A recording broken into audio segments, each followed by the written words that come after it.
मैंने कह दिया ना कि आज रोटी मैं नहीं बनाऊंगी तो मैं नहीं बनाऊंगी। ऐसे कैसे नहीं बनाएगी? कल रात की रसोई मैंने की थी ना, तो आज रात की रसोई तू ही करेगी। अच्छा, और जो मैंने दिन भर काम किया उसका क्या? दिन में भी मैं काम करूँ और रात में भी?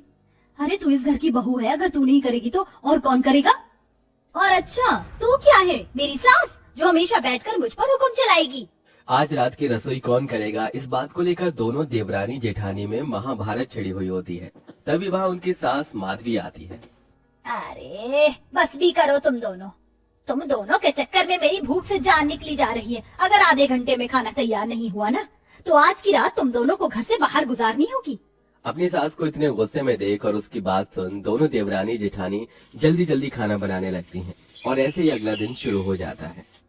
चलो, आज दोपहर की रसोई तो मैंने कर ली, रात की रसोई से मुझे तो छुटकारा मिल गया। अब मस्त रात में अपना सीरियल देखूंगी।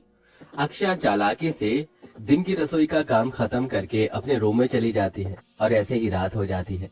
रात होते ही फिर एक बार दोनों देवरानी जेठानी में रात की रसोई को लेकर लड़ाई शुरू हो जाती है। सुबह की रसोई मैंने कर ली थी, तो रात की तो तू ही करेगी। ये चालाकी मेरे साथ मत करना जेठानी जी। सुबह की रसोई में काम ही कितना होता है। चालाकी से सुबह की रसोई का काम करके रात की रसोई मेरे हाथ में थमा दी। मैं तो अपनी रसोई कर चुकी हूँ, तो अब तो तू ही रसोई करेगी।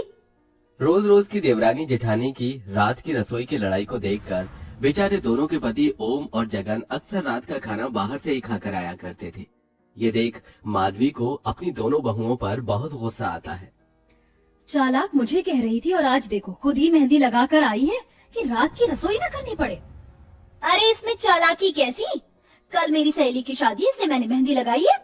बस बस बस, मैं खूब अच्छी तरह से जानती हूँ कि मेहंदी किस लिए लगाई है तूने। तुम दोनों की इस रात की रसोई को लेकर बेचारे मेरे दोनों बेटे हर दिन बाहर का खाना खाकर आ रहे हैं, और तुम दोनों की लड़ाई है कि खत्म ही नहीं हो रही है। लगता है अब मुझे ही कुछ करना होगा। अब मैं तुम दोनों में घर के सारे काम बांट दूंगी। अक्षरा बहू, तू घर की साफ सफाई और दिन में जितना भी काम होता है वो करेगी, और सुहानी बहू, तू रात की रसोई संभालेगी। लेकिन माँ जी, मैं ही क्यों? जेठानी जी क्यों नहीं? क्योंकि मैं कह रही हूँ, इसलिए। अब तुम दोनों में फिर से लड़ाई हुई ना, तो दोनों को मायके भेज दूंगी। इतना कहकर माधवी चली जाती है। जहाँ माधवी की बात सुन बेचारी देवरानी सुहानी परेशान होने लगती है। वहीं उसकी जेठानी अक्षरा ये देखकर बहुत खुश होती है। क्यों बच्चों, आया ना मजा? अब संभाल रात की रसोई, मैं तो चली अपना सीरियल देखने। अक्षरा की बात सुन सुहानी को उस पर गुस्सा तो आता है, लेकिन अब सुहानी अपनी सास के फैसले के आगे कर ही क्या सकती थी। जहाँ जेठानी दिन में रसोई का थोड़ा बहुत काम करके आराम करती, वहीं बेचारी देवरानी पर रात की रसोई की सारी जिम्मेदारी आ चुकी थी। बाप रे बाप, एक तो ये रात की रसोई, ऊपर से ये गर्मी। अब मैं समझी कि जेठानी जी रात को रसोई करना क्यों नहीं चाहती थी। गर्मी में इतना सारा खाना जो बनाना पड़ता है उन्हें। सुहानी गर्मी से परेशान होकर खाना बना ही रही होती है कि तभी वहाँ अक्षरा आती है। मेरी प्यारी देवरानी, तुम्हें इस तरह गर्मी में रात की रसोई करते हुए देखकर अच्छा नहीं लग रहा है, लेकिन क्या करे, माँ जी की बात तो माननी पड़ेगी ना। ये झूठा दिलासा ना किसी और को देना, मुझे नहीं। सब जानती हूँ मैं कि इतनी गर्मी में मुझे रात की रसोई करता देख मन ही मन कितना खुश हो रही होगी। अरे जब जानती हो तो अच्छी बात है। चलो अब जल्दी से खाना बना लो, मुझे बहुत जोरों की भूख लगी है। देवरानी को परेशान कर जेठानी अपने कमरे में चली जाती है। सुहानी को गुस्सा तो बहुत आता है, लेकिन वो चाहकर भी कुछ नहीं कर पाती। और ऐसे ही अब हर रोज गर्मी में सुहानी को रात की रसोई संभालनी पड़ती है। चलो अच्छा हुआ, आज दाल चावल बना दिए मैंने। इस गर्मी में रोटी बनाने से तो छुटकारा मिला। अब जल्दी से बर्तन धोकर खुद भी जाकर नहा लेती हूँ। आज की रात की रसोई जल्दी खत्म करके सुहानी खुश होकर किचन में बाहर जाने लगती है कि तभी वहाँ अक्षरा आ जाती है। कहाँ चली देवरानी जी? लगता है आज रात की रसोई तुमने जल्दी ही खत्म कर ली क्या? क्या बनाया है खाने में? दाल चावल। क्या दाल चावल? लेकिन आज तो मेरा चावल खाने का बिल्कुल मन नहीं कर रहा है। एक काम करो, तुम मेरे लिए रोटी बना दो। हाँ, वैसे भी राक्षसों को अच्छी चीज कहाँ हजम होती है। इतना कहकर सुहानी मुंह बनाकर अब गर्मी में फिर से रोटी बनाने लगती है। वहीं ये सब देख अक्षरा मन ही मन बहुत खुश होती है और अब ऐसे ही कुछ दिन गुजर जाते हैं। माँ जी, रोज रोज रोटी सब्जी खाकर मैं तो थक चुकी हूँ। क्यों ना आज रात के खाने में कुछ अच्छा खाया जाए। मेरा तो मटर पनीर पूरी और पुलाव खाने का मन कर रहा है। कहता तो ठीक रही है बहू, रोज रोज सादा खाना खाकर मैं भी उब चुकी हूँ। सुहानी बहू, मेरे लिए तो तू पालक पनीर और लच्छे वाले पराठे बना दे।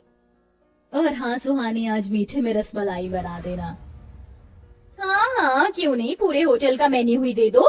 आज तो जेठानी को ऐसा खाना खिलाऊंगी कि जिंदगी भर नहीं भूलेगी।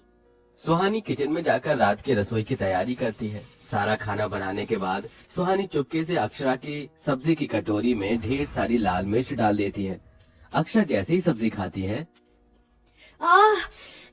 मेरा मुंह। अरे क्या हुआ अक्षरा बहू, तो ठीक तो है ना? बाजी, सब्जी में बहुत मिर्ची, मेरी तो आँख नाक कान सब जगह से धुआं निकल रहा है। क्या मिर्ची? लेकिन खाने में तो बिल्कुल भी मिर्ची नहीं है, खाना बिल्कुल ठीक है। हाँ, खाना तो आज का बहुत अच्छा बना है। अरे वो जेठानी जी क्या है ना, जिसकी जुबान तीखी होती है उसको खाना भी तीखा ही लगता है। आप पानी पीजिए, मैं अंदर से आपके लिए मिठाई लेकर आती हूँ। क्या पता उसको खाकर आपकी तीखी जुबान को थोड़ा चैन मिले। सुहानी की बात सुन अक्षरा समझ जाती है कि यह सब सुहानी ने ही किया है, जिसके चलते अब अक्षरा सुहानी को सबक सिखाने के लिए हर रोज रात की रसोई में ढेर सारा खाना बनवाती है। रोज रोज गर्मी में इतनी देर तक खाना बनाने के चक्कर में अब सुहानी की गर्मी से तबीयत खराब होने लगती है और सुहानी के हाथ पैरों पर गर्मी के दाने भी निकल आते हैं। इतनी गर्मी में अब मैं आज रात की रसोई नहीं कर सकती। आज रात की रसोई तो जेठानी जी को ही करनी होगी। ऐसे कैसे रात की रसोई तो देवरानी ही करेगी? दिखाई नहीं दे रहा है क्या गर्मी से मेरी कितनी तबीयत खराब है? इस हालत में भी मैं यही चाहती हूँ कि आज रात का खाना मैं ही बनाऊं। ये ड्रामा मेरे सामने करने की कोई जरूरत नहीं है। खाना ना बनाना पड़े इसलिए तुम ये ड्रामा कर रही हो। अच्छी तरह मालूम है मुझे सब, समझी? अब चुपचाप से जाकर रात की रसोई की तैयारी करो। और हाँ, आज मेरे कुछ मेहमान आने वाले हैं तो खाना अच्छा और ज्यादा बनना चाहिए। सुहानी की तबीयत खराब देखकर भी अक्षरा को उस पर जरा भी तरस नहीं आता, जिसके बाद बेचारी सुहानी रात की रसोई की तैयारी करने लगती है। लेकिन तबीयत खराब होने की वजह से खाना बनाते बनाते ही सुहानी बेहोश हो जाती है। थोड़ी देर में माधवी जैसे ही किचन में जाती है तो सुहानी को बेहोश पाकर काफी डर जाती है। हे भगवान, सुहानी बहू को क्या हुआ? सुहानी बहू उठ, सुहानी बहू क्या हुआ तुझे? माधवी जल्दी से डॉक्टर को कॉल करती है, जहां डॉक्टर आकर सुहानी का चेकअप करते हैं। देखिए, ज्यादा घबराने की कोई बात नहीं है, बस गर्मी के चलते इनकी थोड़ी तबीयत खराब हो गई है। बस आप लोग कुछ दिनों तक इन्हें रसोई में जाने मत दीजिएगा। ठीक है डॉक्टर साहब। अक्षरा बहू, अब से कुछ दिनों के लिए तू ही रात की रसोई संभालेगी। क्या? लेकिन क्यों माँ जी? क्योंकि मैं कह रही हूँ। चल अब जाओ, रात की रसोई की तैयारी कर, हम सभी को बहुत भूख लगी है। देवरानी की तबीयत खराब होने पर अब जेठानी को ही रात की रसोई संभालनी पड़ती है, जिसमें जेठानी का एक दिन में ही बहुत बुरा हाल हो जाता है। अरे रोटी नहीं बनी क्या अभी तक? जल्दी से रोटी लेकर आओ। ला रही हूँ। पता नहीं इंसान है या राक्षस, अभी रोटी देकर गई थी और इतनी जल्दी खत्म भी कर ली। इस गर्मी में तो इस रात की रसोई ने तो मेरा बुरा हाल करके रख दिया है। बाप रे, कितनी गर्मी है।